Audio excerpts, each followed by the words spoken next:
I tell you, we come out today to talk with Sheriff McFadden about some of the things that he's doing in his community. You know, it's pretty impressive. We've got to be friends over the last year or so, 8 months, and this some of the vision that the sheriff has is vision that needs to be shared with the rest of the country. We need people to understand some of the programs you're running. You're doing such innovative things.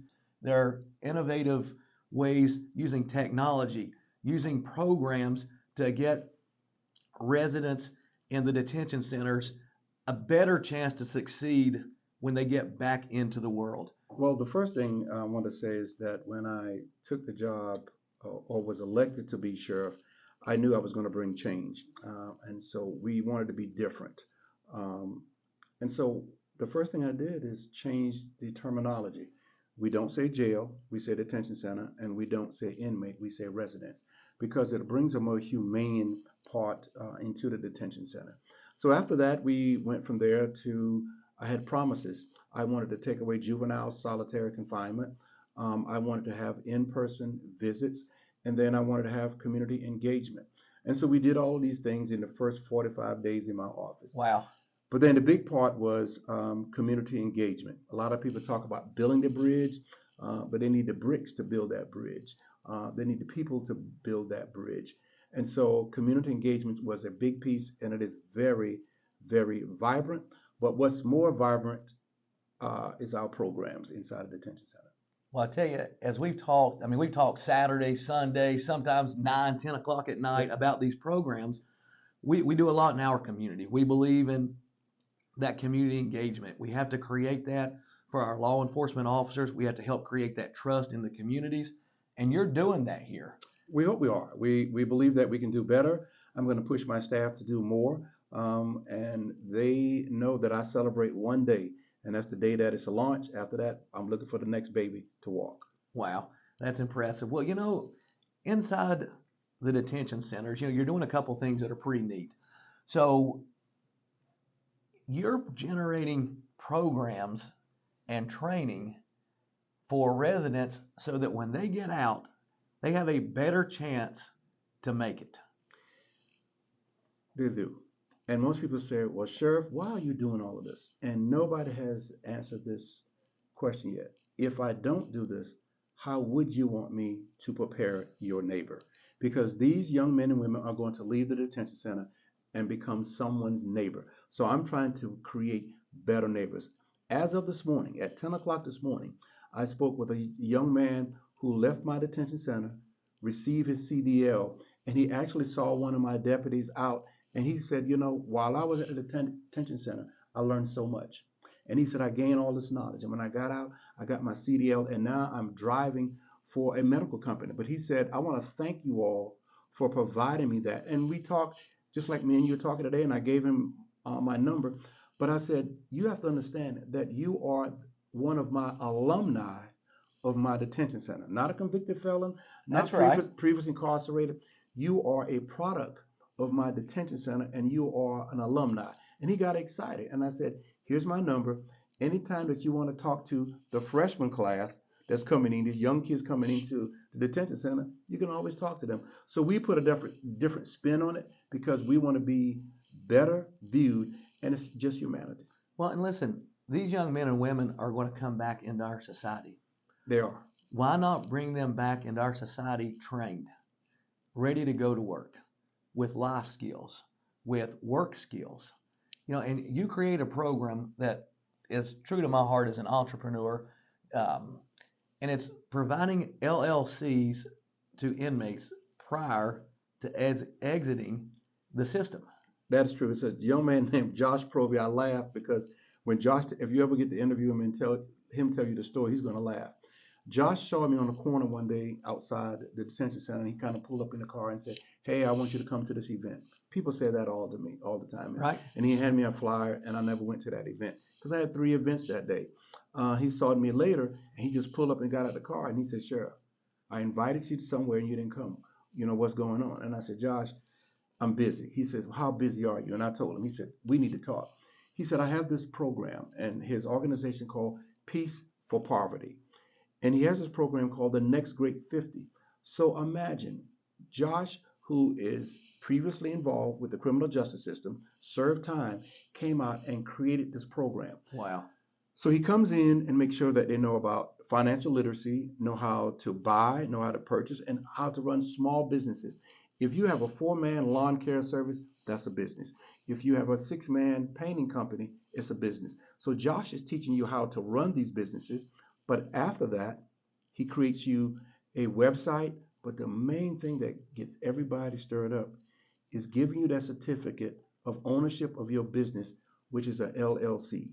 That is all at the graduation. We graduated 12 last week, and 2 were our first women. And a young lady was so excited. She said, "This has always been my dream, to help people on the street." And it's called Revolving Peace. And so she's going to come out and she has a business. So imagine we are creating entrepreneurships inside the walls of the detention center with a license, with an LLC, and with your certificate of business as you walk out. See, Sheriff, that excites me because I've been accused of being a serial entrepreneur my whole life. That's a good thing. I mean, we started a company out of a neighbor's garage. We grew it to 2,700 people. We took it public. People are always around the corner telling you can't do it. You can't do it because you know what? Most people can't. It's hard. It is hard. It's hard. And to learn all of that stuff in the beginning, if you don't have anyone to teach you, you'll never know. You never Right? know. I learn every day. You learn every day. The smartest person in the room is the person that knows they're not the smartest person in the room. That's true. And then they access the strength of many. So what we're doing is we're trying to help those residents access the strength of many. And that's how you create great entrepreneurs. You train them. They don't know how to get an LLC. Most 90% of people on the street don't know how to get an LLC. That is so true. So when you're able to help them do that, it shows them a light that they're able to get into the workforce, own a business, control their destiny. No one can tell them they can't do it. They can. They want to put the work in. You're putting in the hard work of getting them trained, getting the LLCs by accessing the strength of many, and you're creating a product in Mecklenburg, North Carolina that should be replicated across the country. I love it each time we see one of our young alumni because it's important to give them ownership. And, you know, we can always say the terms that is commonly used, convicted felon, inmate. But, you know, when I talked to this young man this morning for 15 minutes, he was excited. And he was saying, you know, he's on his feet and he's doing well and he's driving. And I said, you know, come back and help the ones that you left behind. Oh, yeah. Be their alumni. And he was excited by me just giving him my phone number. And I said, I need you more than you understand. And so this is what we're trying to do. We're trying to change the culture. And what? We need employees. As an entrepreneur, we have about 23 different companies that we own all of or part of, Sheriff. One of the hardest things we deal with every day is employees. We can't find enough employees. You can't. I'm fortunate and blessed to have great people that help run our organizations. You surround yourself with great people, and that's how you become successful. But the thing we struggle with, the businesses here in Mecklenburg are no different than the businesses in Bristol or California or Georgia. We all struggle with finding enough employees. That is so true. So you're creating programs and training to bring these residents back into the community in such a way that they can be an asset. And that's a good feeling. You know, one of the best feelings I had several years ago, me and my wife was having dinner, as we always do, out to a nice restaurant. And the manager came up to me and he says, I'm not sure who you are, but there are 2 young men in my kitchen are willing to pay for your dinner. And I told them how much it cost. They said they didn't care. And he said, who are you? And I said, well, I'm the sheriff of Mecklenburg County here in Charlotte, North Carolina. And he said, how do you know these 2 gentlemen? And I got up and I looked back. I said, oh, they're graduates of my culinary school. They were my first graduate. And he said, culinary school? I said, yes. Didn't they come to you with all the certificates? And he said, you know, they did. But I never looked at where it was printed from. I didn't see Mecklenburg County Sheriff's Office. No, you saw the community college, Central Piedmont Community College. And they are alumni of my detention center.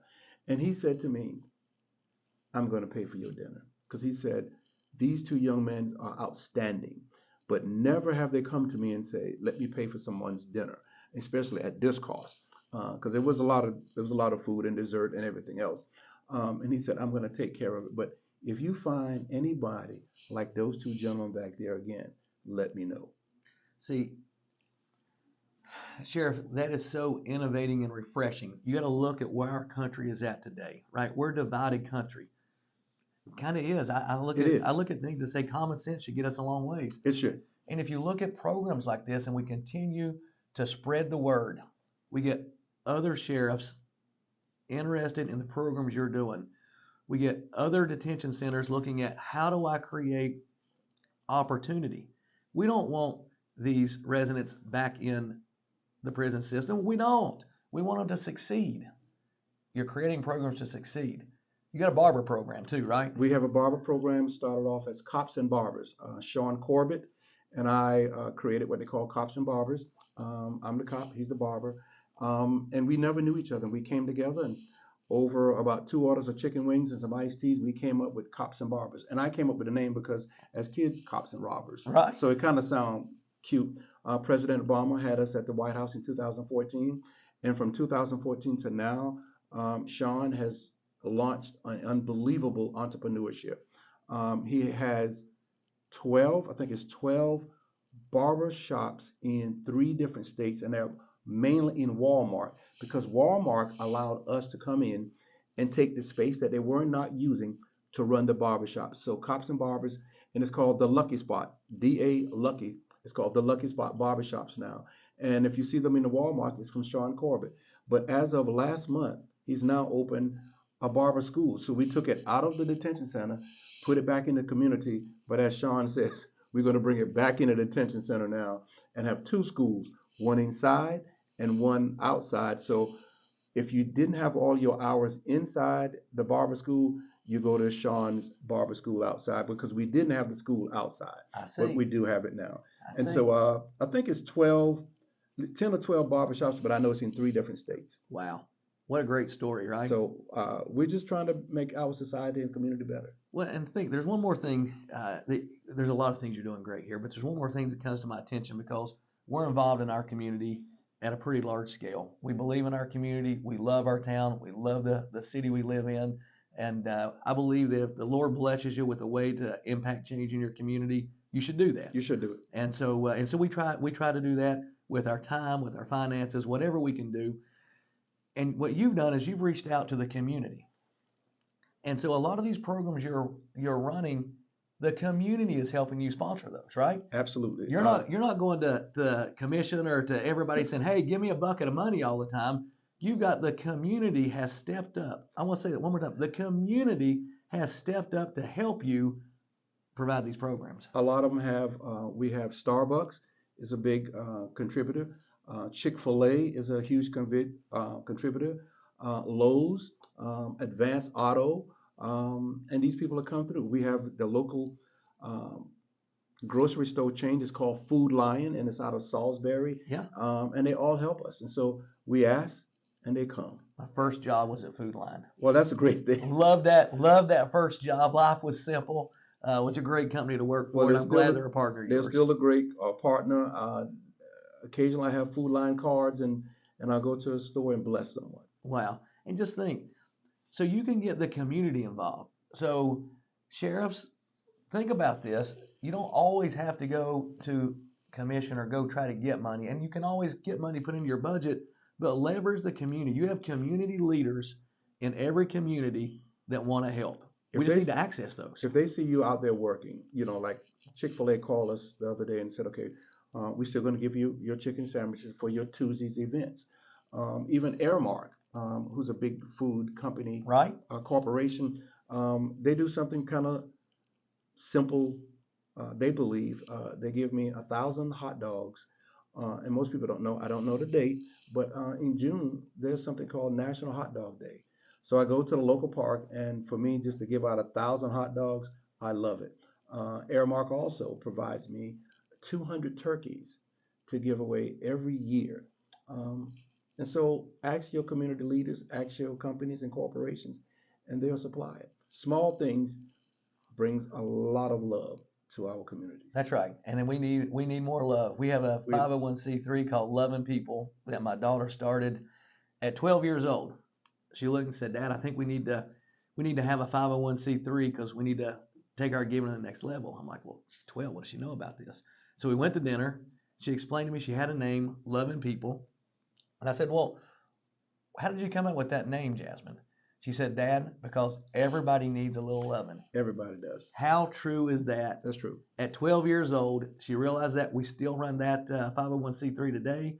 We work with Santa Pal, we work with children in our region, and we work with veterans in our region. That's great. And we believe in it, and everyone needs a little loving, Sheriff. Everybody needs a little love. Listen, we appreciate your time talking about the system you're running here. I think it's innovative. I think it's pioneering, something that we need to do across the country. And sir, we appreciate your service and appreciate everything you do here. Well, thank you, sir. Thank you. Thank you.